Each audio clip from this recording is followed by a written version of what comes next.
By the time I left office as Minister of Sports in March of 2013, I had been in public office for 11 years. In those 11 years, one of the lessons I learned is that in politics and in the public arena generally, there is a constant game of exclusion by definition that's always going on. Who gets what? Who gets to sit on the table depends on how you are defined. For me, it was a double whammy. The politicians defined me as technocrat, and the technocrats defined me as politician. Once everybody was being handed the ticket to go to the House of Representatives, and I showed interest, and I was nicely pulled aside and said, sorry, you are a technocrat, and people like you should actually be doing the serious thing, not getting involved in this kind of. Then afterwards, I wanted to be the secretary to the government of my state. A panel was constituted to screen people. And again, they said, you see, actually, this is a thing for technocrats. But you know you are a politician, so you cannot. So what do I call myself? And so I had to invent a name for myself. And I called myself Polytechnoc. That is someone that is neither a politician nor a technocrat, or someone who was both a politician and a technocrat. But what I found was that the public service environment in Nigeria is significantly anti-intellectual. And why is it so? Because there are very few polytechnics out there. There are very few people who have technical competences going into the public service. And there are very few people who have political competencies going into the public service. So how do we get more polytechnics going into the public service? Now, the big challenge is this. In the last 5 years, 6 years, one of the biggest challenges that Nigeria has faced is that of youth unemployment.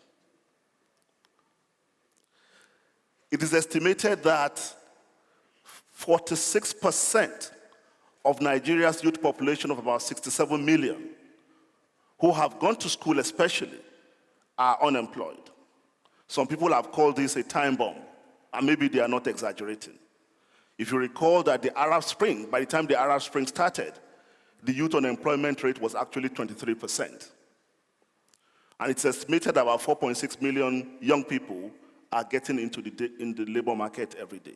Now, with this huge youth unemployment burden, it is therefore no surprise that whether it's for government, for the universities or the polytechnic, for the parents, and for young people themselves, nothing could be more important than how to get jobs for young people. Therefore, we tell young people, you have to learn to be job creators and not job seekers. We tell them, nobody owes you anything. You have to, literally we're saying, you have to be a hustler. But I believe that any country that tells its young people that nobody owes you anything is disconnecting those young people from the essence of the nation and telling them to just go and fend for themselves. And there's no way on earth those children, those young people, will feel connected to the country. Now, to get young people to create jobs for themselves and not be just job seekers, we created something that is one size fits all.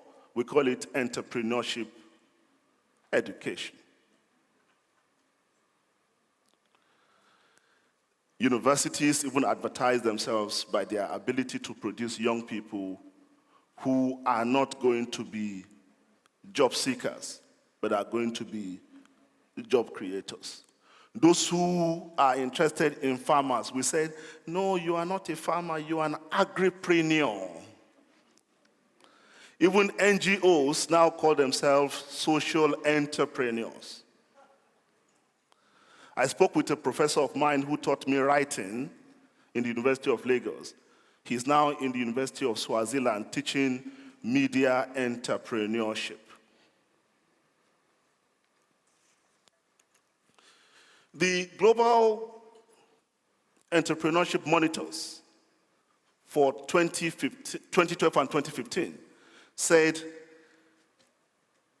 23% of Nigerian youth are into one kind of business or the other.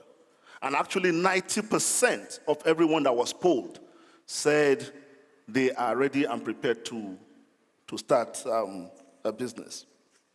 Now, my question is this. Do we need to encourage everyone who wants to do business to go into business? The answer is yes. But do we need everyone to be an entrepreneur? The answer is no. Because if we make job creation the essence of our education, and we reduce everyone to a merchant and a trader, what we are doing is materializing the mind of young people and diminishing our society, and ultimately we will pay for it.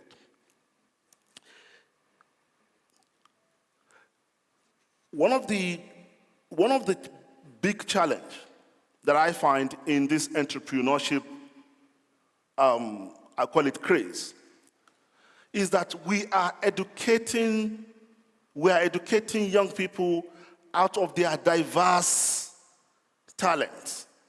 And we are stigmatizing interests and abilities that do not make money-making their end objective. And ultimately, we are devaluing our society and devaluing public institutions. Unemployment is our biggest problem today. But I want to argue that in the next 20 years, unemployment might not be our biggest problem. If you are in doubt, ask yourself, what happened in the last 20 years? 20 years ago was 1995. The world we live today is overwhelmingly different from the kind of life we lived in 1995. And I believe that the kind of life we will live in the next 20 years will be different from the kind of life we live today. Therefore, because of the urgent problem, the urgent challenge that we have of unemployment today, we educate everyone to become a job creator and to become an entrepreneur.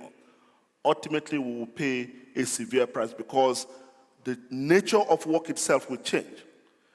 The nature of knowledge is changing every day, and it is changing the society and the way we work and the way we relate with one another.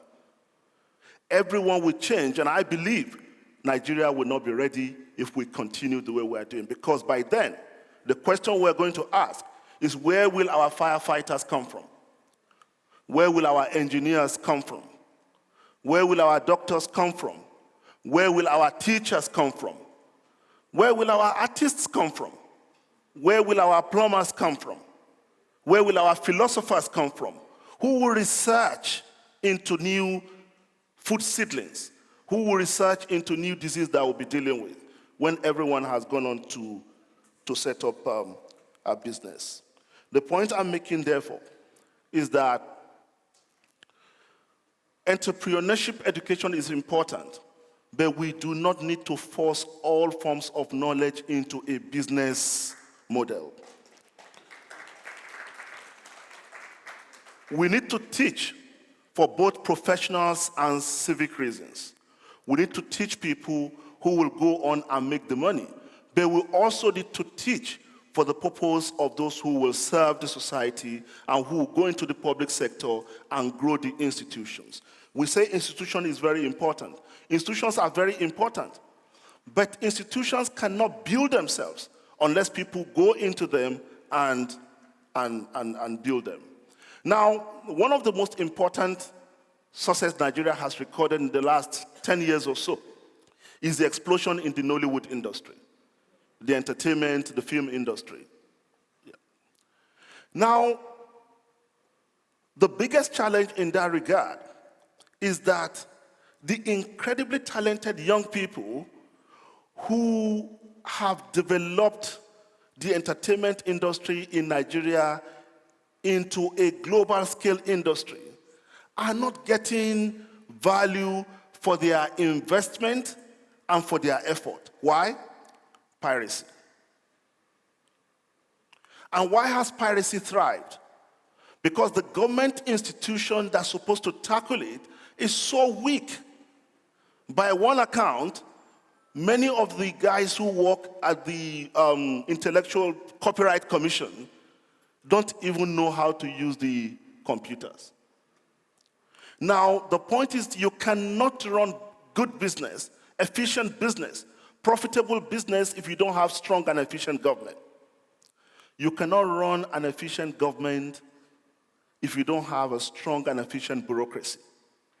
You cannot run a strong and efficient bureaucracy if you don't have competent people going into the public sector and making government stronger and more efficient.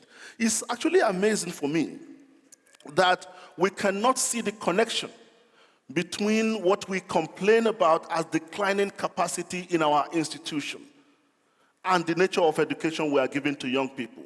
We cannot see a connection between the fact that an average 10-year-old child in Nigeria cannot read because they don't have teachers who can read, and the kind of education we are giving or we are serving up to young people. As Commissioner for Education, I once gave teachers primary 4 tests in literacy and numeracy, and more than 90% of them failed.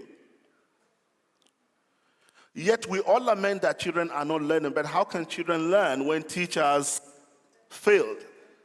And how will we get competent people into teaching when everyone has gone on to set up a business and everyone has become a merchant?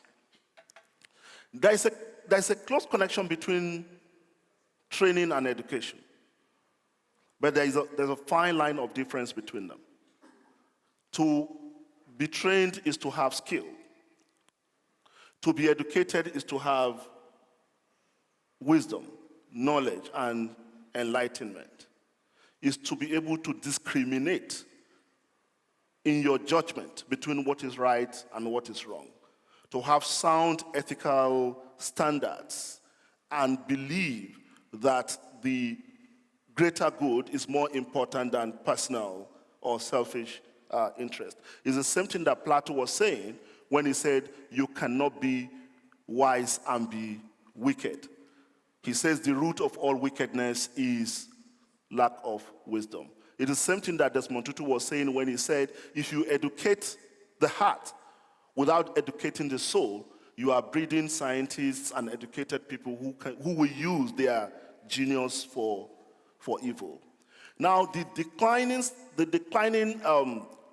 declining level of ethical standards in our public service, in our politics, is significantly due to the fact that the kind of education we give people does not prepare them to have the consciousness to serve the country. We educate people, once you educate people to look out for themselves and to get ahead and make money as businessmen, you are invariably telling them that you come first and not the country. So the point, therefore, is that while we must continue to encourage those who want to be businessmen, we have to be clear in our mind that we have a country to build and that this particular education is not going to help us. I will conclude by saying that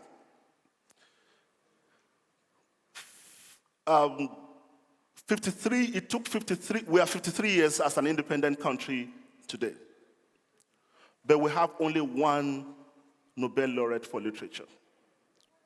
Now, where will the next Nobel laureate come from when everyone has gone on to start a business? We like to boast that we are a great sporting country. We've been going to the Olympics for 63 years, but we won only 3 Olympic gold medals. Now, how can you win Olympic gold medals when you have not mainstreamed science as a platform for sports development? Where will your nutritionists come from? Where will your chiropractors come from? Where will your physiotherapists come from? We have all seen the YouTube video of Tafawa Balewa on a state visit to the United States, and we wondered what has happened to us. We've all watched the video of Ladoke Akintola with his amazing eloquence. We've seen Nnamdi Azikiwe with his compelling logic, and we've wondered, how come we no longer produce them like this? We have the Soyinkas in this room. We have the Tafawa Balewas in this room. We have the Ladoke Akintolas in this room. But the problem is that we've all educated them to go on and become businessmen. Thank you very much. Amazing.